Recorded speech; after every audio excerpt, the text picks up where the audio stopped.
start at Churchill Downs on a sloppy racetrack, so I guess that was really not much of a cause for concern. Corey Lannery's the winning rider. Congratulations on the win in the Riva Ridge. Oh, thank you. You had a lot of animal left. I mean, you waited to go pretty late on that one. Yeah, you know, we got there and just kind of got in stride. I figured they'd be rolling up front. I let them kind of take me around the turn and looked up place to go. I got lucky. Got to go on the fence and got to get out to about 3 or 4 times. It was like when I talked to him, he was all there. You know, he ran hard all the way to the line. Corey, we're going to break it up because we can't hear many of your words, but you do seem happy. Congratulations. Thank you. Corey Lannery on Posse getting up to win by a nose. Good races. Does that bode well, I hope, for the 135th Belmont? That's coming 2 races away. We're coming right back to wrap up our action from Belmont. This ESPN presentation of Citgo Belmont Stakes Special is brought to you by Citgo. We know you. By Visa, proud sponsor of the Visa Triple Crown. By Budweiser, the best things in life are the things that are true. Budweiser. By Kawasaki All-Terrain and Utility Vehicles. Kawasaki, let the good times roll. By Plateau Herbicide from BASF. We make Bermuda grass hay better. And by Diamond Cut Jeans. Try a pair. They just fit better. Equibase.com, your official online source for racing information from entries to results and everything in between. Equibase.com is a service of Equibase Company, the thoroughbred industry's official database. Hey, welcome back to Belmont, Oracle U.S. Open.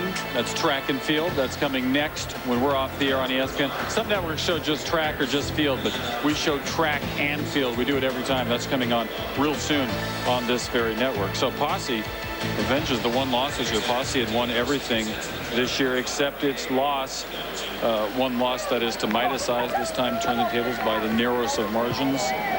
Posse, you see the silks there, burnt orange with a star. That's no accident. His owner, Bill Heiligbro, played football at the University of Texas. And Heiligbro also was the owner of Lady Tack yesterday, the heartbreaking loser of the 8th. They were an excited bunch, I should say, coming down here through the rain to celebrate. Here's the turn. And they were, as I said, very anxious to get a chance to run against Midas Eyes one more time. It's not like he actually looked forward to running against a horse like Midas Eyes, but when he was beaten so badly in the Swale Stakes, they felt like they had something to prove.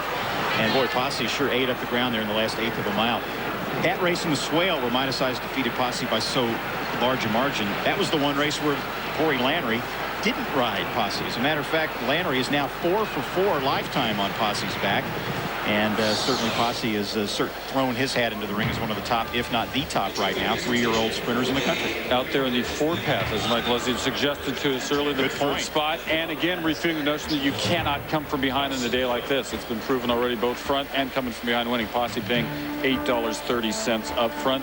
The winner in the Riva Ridge is presented by Citgo. So Ed Cucurullo, Citgo Marketing down there. The trophy presentation to the winners.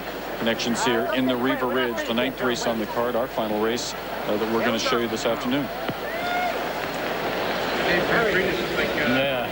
The race we don't get to show, unless we just refuse to go off the air, is the 135th Belmont. If you can, I mean, on 2 issues. One is the whole emotional thing which we've gotten into. Right. The other one is the tactical, actually 3 issues. The other is the way the betting's gone.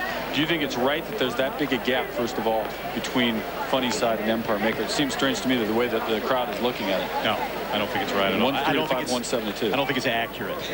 I don't think it's an accurate reflection of the horse's abilities. I mean, look at the Wood Memorial. I mean, Empire Maker defeated Funny Side convincingly. You know, Bailey could have probably won by more. But the margin was a half length. They finished right together. The Kentucky Derby, a little bit of a difference in trips. Funny Side deserves credit, though. He made his own trip, and he wins by just a length and 3/4. Not a big margin separating him there as well. This is the rubber match. They've been close together. They ought to be close together on the board, too. It's been brought up many times that, like, horse racing needs a Triple Crown winner to survive or to whatever. And, you know, if it doesn't happen, they're still going to be racing tomorrow. They're still going to be racing next week, and there'll be another Triple Crown. So I don't believe that at all. In fact, there's something to be said for keeping it out there, that lure, you know, that everybody keeps coming back for. Yeah, it's an interesting contrast. There was a 25-year gap between Citation and Secretariat, and during that 25-year gap, people had begun saying that no horse would ever win the Triple Crown again, that it was impossible, it was asking too much of horses, and then suddenly Secretariat, Seattle Slew, and Affirm. Now in the next 25-year gap, we've come so close to the Triple Crown that everybody knows it can be done. It just requires the right horse and the right circumstances, and perhaps that's what we're going to have today with Funnyside. That's the connections of Posse blocking our light standard, which is why we went to dark. But that's okay because they're winners and they can do what they want. In fact, they could just take that as part of the prize there. It's part of the special Citgo presentation. Let's check the odds right now. Do we have those so we can get up to date on where things stand? Last time we looked, we had odds on Funnyside. It remains that way. They've pretty much stayed put now for almost 2 solid hours. And I think we're in the position now where we can say this is about where they're going to go unless some huge money comes late. I mean, Empire Maker could slide down a little bit. He could go from 7-2 down to 3-1, maybe to 5-2, but it's not going to be any major changes. They're not going to be, you know, 6-5 and even money like we saw in the program line. Supervisor, I would imagine, would slide up from 11-1. We've been drubbing this horse in the last hour or so, you know. It's a debacle. That's a fine horse. It is a quagmire, this whole place. All right. We want opinions. We want answers right now. Hank, are you surprised by the way the odds are going? Also, who's your pick? Yeah, a little bit, but I want to tell you something. I want to say something about Funnyside at this point. I kind of like to see him win this race and win the Triple Crown. And what I hope doesn't happen is that they come up with a reason other than the fact that he's a great horse and say, well, he did it on a sloppy track at the Belmont. He beat a lousy field at the Preakness. Empire Maker wasn't himself in the Derby. If he wins, he deserves it. That's a good point. I think a lot of people, if their horses don't run well, Empire Maker, one of them, perhaps Scrimshaw, Dynaver, if they don't run well today, I think they will have a built-in excuse with the sloppy racetrack. Funnyside has a win and a second in 2 starts in the mud, of course being the Preakness in the mud and the Wood Memorial where he was second to Empire Maker. But I think what's most remarkable for me here today is this horrible, nasty weather, and this place is packed. They are saying they're close to 100,000 people. That's the count at this point today. And, of course, we still have a couple of hours till race time. And, Janine, they're betting. And they're betting. Yeah, Terry Meeks, the president here, told me that their handle is actually up over that glorious day a year ago. So who am I picking? I still think Empire Maker's the best horse, but I think Funnyside can win it on this track. I think Funnyside can win it also. He has the right running style, and he seems to handle the surface. So we'll hope for the Triple Crown, guys. Fine work by both. Randy, you're sticking with Empire Maker still? I'm going to stick to my guns. It's going to be interesting to see how close Jerry Bailey can keep him to Funnyside. Hopefully very close. As am I, but I feel bad about it. The Triple Crown will be seen on NBC at 5:30. Of course, it's 7 o'clock Eastern. We're going to be back here in this very same position to tell you pretty much everything that did happen, whether Funnyside went on or whether it's another, and do we have to wait yet another year. So that's our coverage, live racing from the Belmont. This total quagmire, but it could be a very fine race coming forward with 6 animals going after it. Funnyside, the 4-5 favorite right now. It's been our pleasure to be at the Belmont. Everyone's trying to stay under cover for this thing. The big race coming on. NBC taking over next. Thanks for watching us. We'll see you at 7 Eastern.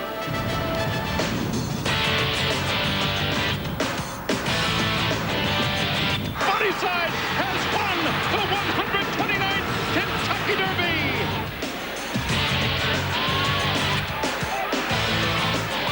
Funnyside and Jose Santos turning the Preakness into a runaway.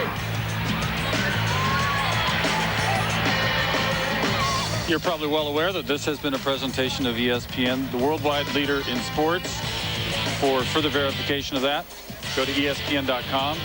And you might even test out the new In Motion thing on ESPN.com, which will further substantiate that we're the worldwide leader. Thanks for watching. Thanks for having cable. See you at 7.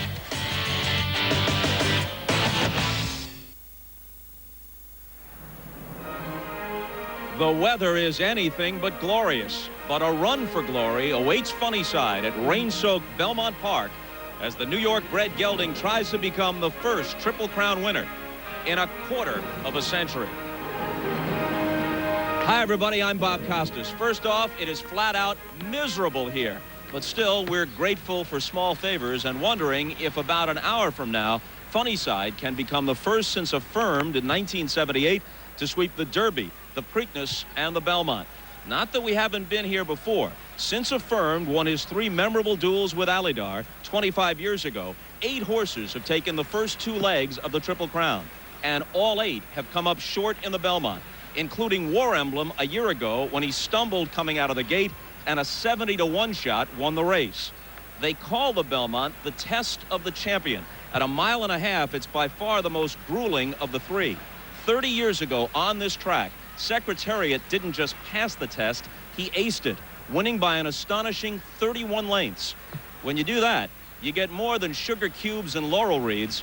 They build statues in your honor. Now, nobody's saying Funnyside is quite that good, but there's no doubt that the whole story surrounding this horse has captured the public's imagination.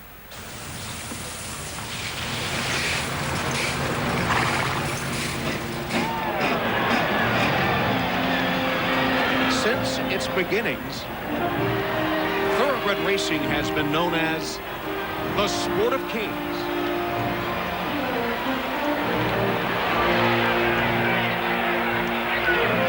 But every once in a while, we're reminded there's always room for the little guy.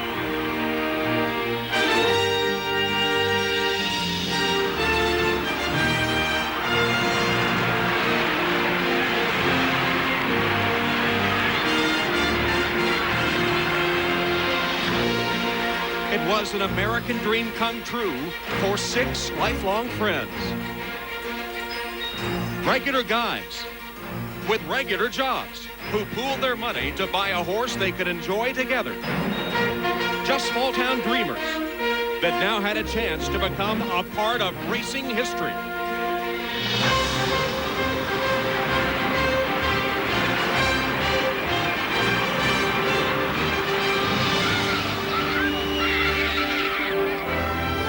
The journeyman trainer and the jockey believe past his prime. All of a sudden, they are the star attraction on the world's largest stage, New York City. Today at Belmont, history can be made.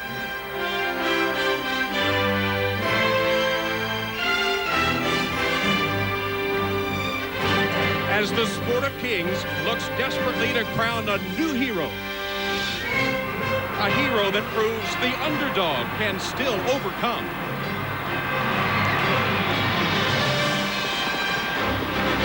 That the American dream is still alive.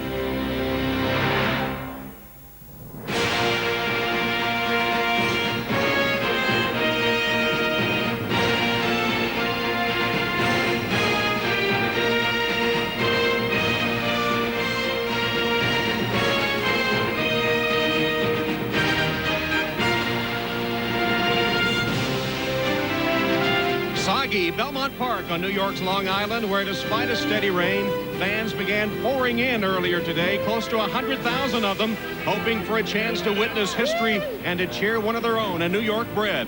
Inside barn 6, under constant guard, the horse who could write that history, Funnyside, hoping to do what 16 others have not. Add the grueling 1.5 mile Belmont Stakes to his Derby and Preakness wins. And if he peeked from his stall and saw all the rain, he might have been licking his chops. His owners, who have made arriving in a rented school bus the latest in racetrack chic, came here today in 4 buses to hold all their friends and well-wishers. And in the jockey's room, Jose Santos, already 3 times a winner on the undercard here, hopes for the ultimate victory and a chance to etch his name alongside the greats of his sport. It's all about to unfold amongst the umbrellas in the 135th Belmont Stakes. At 1.5 miles, it's the longest of the Triple Crown races. The purse $1 million plus.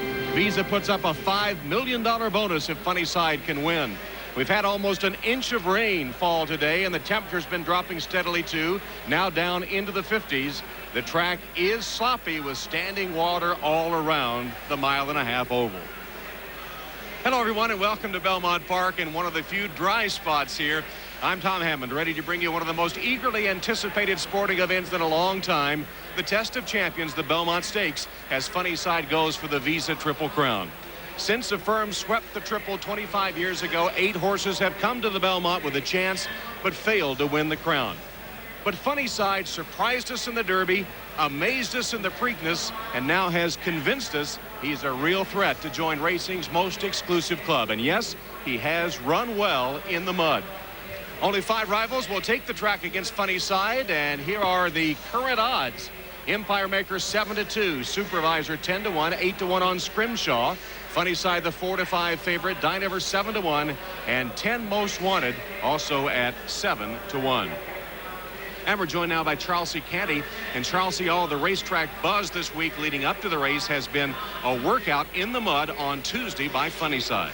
He went 5/8 of a mile in 57 4/5 seconds. It's too fast, but will it hurt him? The opposing trainers differ in opinion. Wayne Lucas says it indicates a readiness to run a huge race. Bobby Frankel says unless he's a super horse, it's all over. But more than the mental aspect, the physical aspect, the mental aspect is a concern because the key to the Belmont Stakes is going in a relaxed way around the first turn. He went the first 3/8 of a mile in 33 seconds. He'll be sharp leaving the gate, but can Jose Santos get him to settle back and relax? Well, now today in this mud, the horses sort of have a built-in windshield wiper, but the jockeys do not. How they handle it? Yeah, the horses have what's called a third eyelid. It's a natural membrane that sweeps across their eyeball and takes the mud away.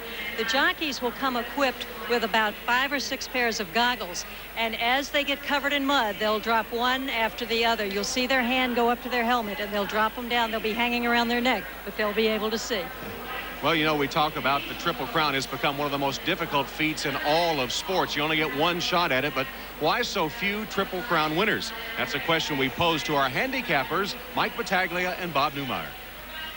Well, Tom, I think the most compelling evidence in this argument about how difficult it is to win the Triple Crown is simply, Mike, a roll call of great horses who won the first 2 and not the third. I'm thinking about Sunday Silence and Spectacular Bid and Northern Dancer and Ali Sheba. That's just naming a few. Yeah, but why is it so tough? It's because it's 3 grueling races over 3 different tracks in a span of 5 weeks. First of all, you got to get your horse fit enough to win the Kentucky Derby going 1.25 miles. Then you ask him to bounce back 2 weeks later, shorten up a 1/16 of a mile, and win the Preakness. Now, any other time in this horse's career, 2 races in that short of time, you're going to give him time to recuperate. But this is the Triple Crown. No time to rest. 3 weeks later, take him back in the Belmont, the toughest of all of them. He's got to win at 1.5 miles. It takes speed, it takes stamina, and a great deal of heart. That's why it's only happened 11 times. And not only that, you got to think about the competition angle, which brings us to today. And can Funny Side do it? Well, you've got the built-in advantage, at least in my opinion, of the rested horses like Empire Maker and 10 Most Wanted.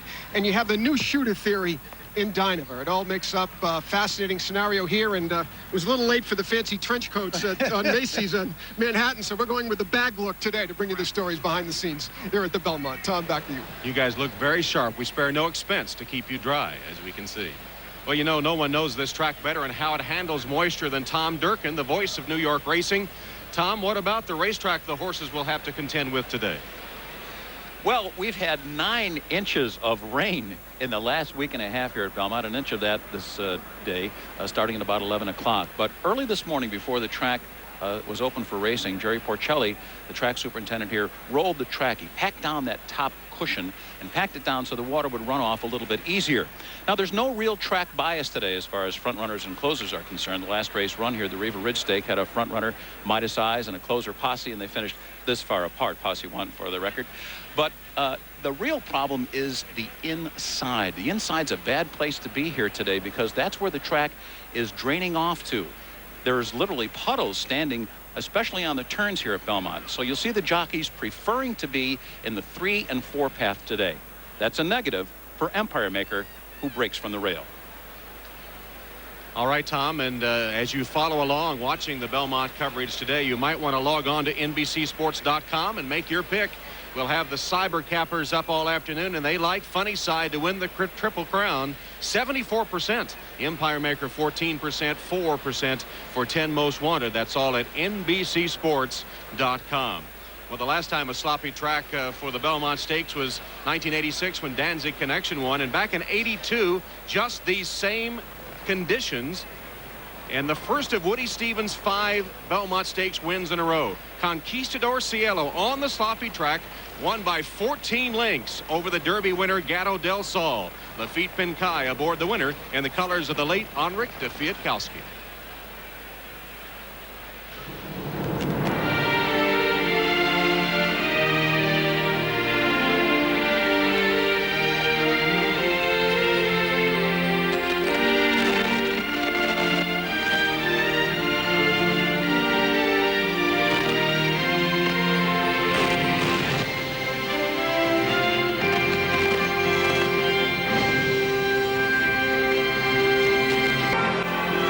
Rain-soaked Belmont Park on Belmont Stakes Day, the 135th running of the Belmont Stakes at 1.5 miles, with the Triple Crown on the line for Funny Side. Empire Maker at 7-2, Supervisor 10-1. Scrimshaw 8-1, Funny Side the 4-5 favorite, and still at 7-1 each.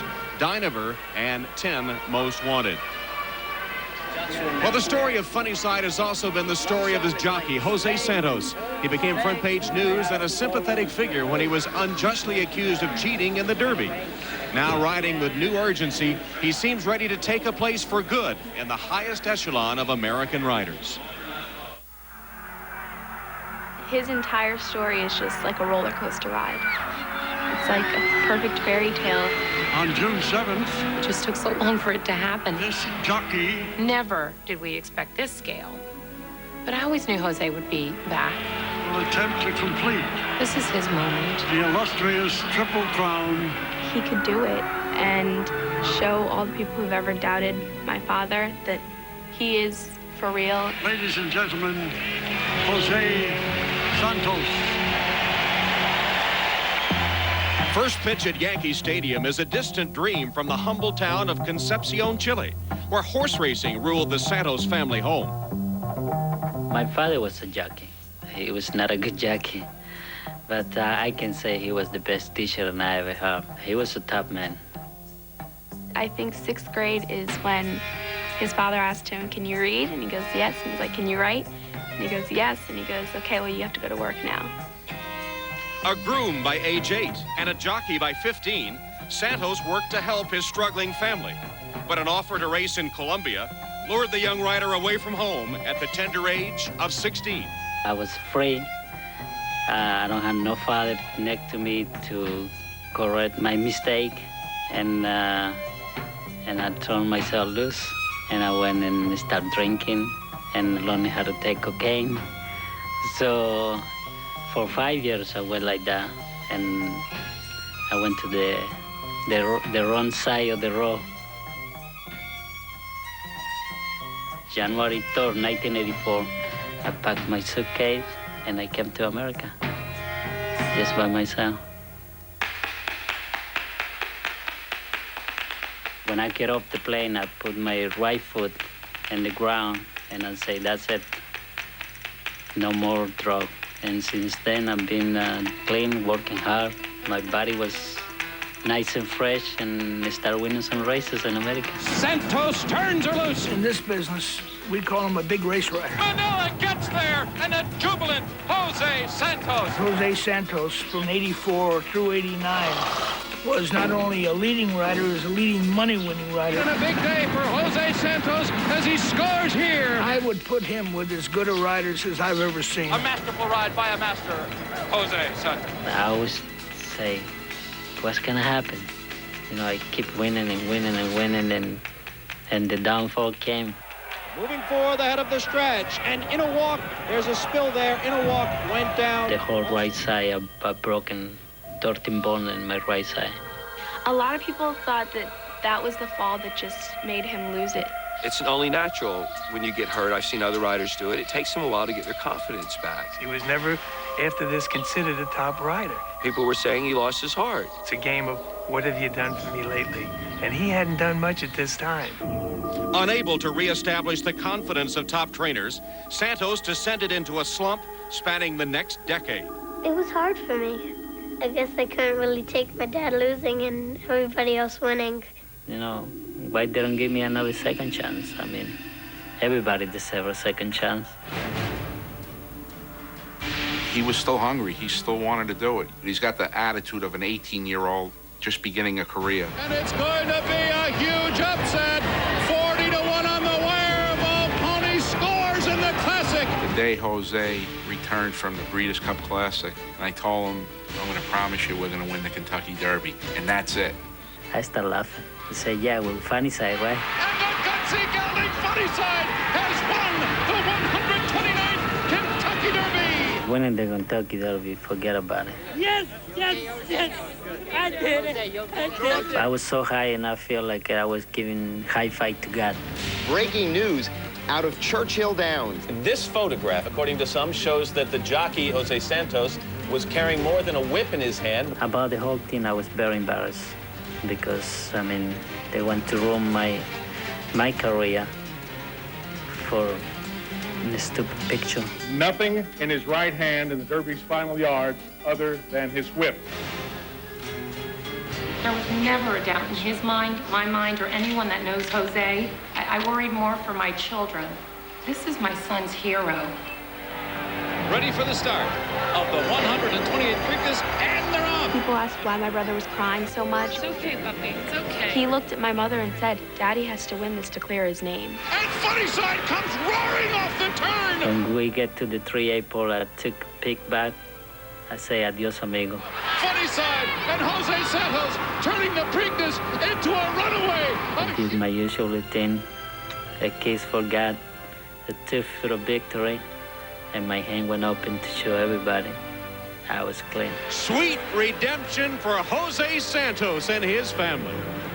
I'm a firm believer in everything happens for a reason, and this was meant to be. I'm just happy to see Jose back, where he belongs. And I think if we win the Triple Crown, forget about it. That's going to be the ultimate. I hope he wins. I hope he wins. I hope he wins. Yes, Jose is back, and earlier today had the sombrero for the hat trick. 3 winners already today, and the 4th would be the sweetest of all if he can take the Belmont Stakes and claim the Triple Crown. In Charleston, he's already had success here in the Belmont Stakes. He has indeed. He considers his ride aboard Lemon Drop Kid to upset the 1999 Belmont Stakes the best ride he ever gave in his life. He seems to need to re-echo that today. And Jose, of course, has picked up a lot of fans with that episode after the Kentucky Derby. He became a sympathetic figure, and a lot of fans identifying with him and wishing him success today. Indeed. He's a very popular, based here in New York, knows this track well, and I think everyone's rooting for him. Won't be long. Jose Santos will get a leg up on the favorite, Funnyside, going for the $5 million bonus and the triple.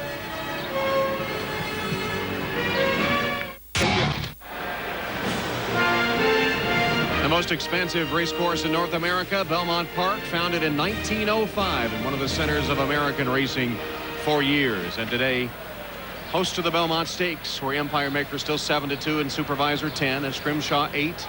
Funnyside still reigns as the 4-5 favorite, still 7-1 on both Dynaver and 10 Most Wanted. And back on the backstretch, that's a look at Bobby Frankel's barn, headquarters for the trainer who's dominated U.S. racing the last 3 years, but still in search of his first Triple Crown win. You know, 6 weeks ago, all the possible Triple Crown talk centered on Frankel's horse, Empire Maker. Well, second in the Derby, he now plays the role of spoiler, and his jockey Jerry Bailey spoke with Bob Costas a short time ago. When it's rainy here at Belmont, the thought is that favors a front runner. Does that play into your strategy? A little bit. You know, horses are kind of like people. They don't like a lot of stuff thrown in their face either. So unless you can get a clear trip, it's probably better not to be way out the back. But I don't think that's going to affect, again, either myself or Funnyside. Is this a 2-horse race? No, I don't think so. I think Dynaver is a very, very good horse, hasn't met the top competition yet, and 10 Most Wanted obviously had an excuse in the Derby, and I was kind of fearful of him there, so I don't count him out.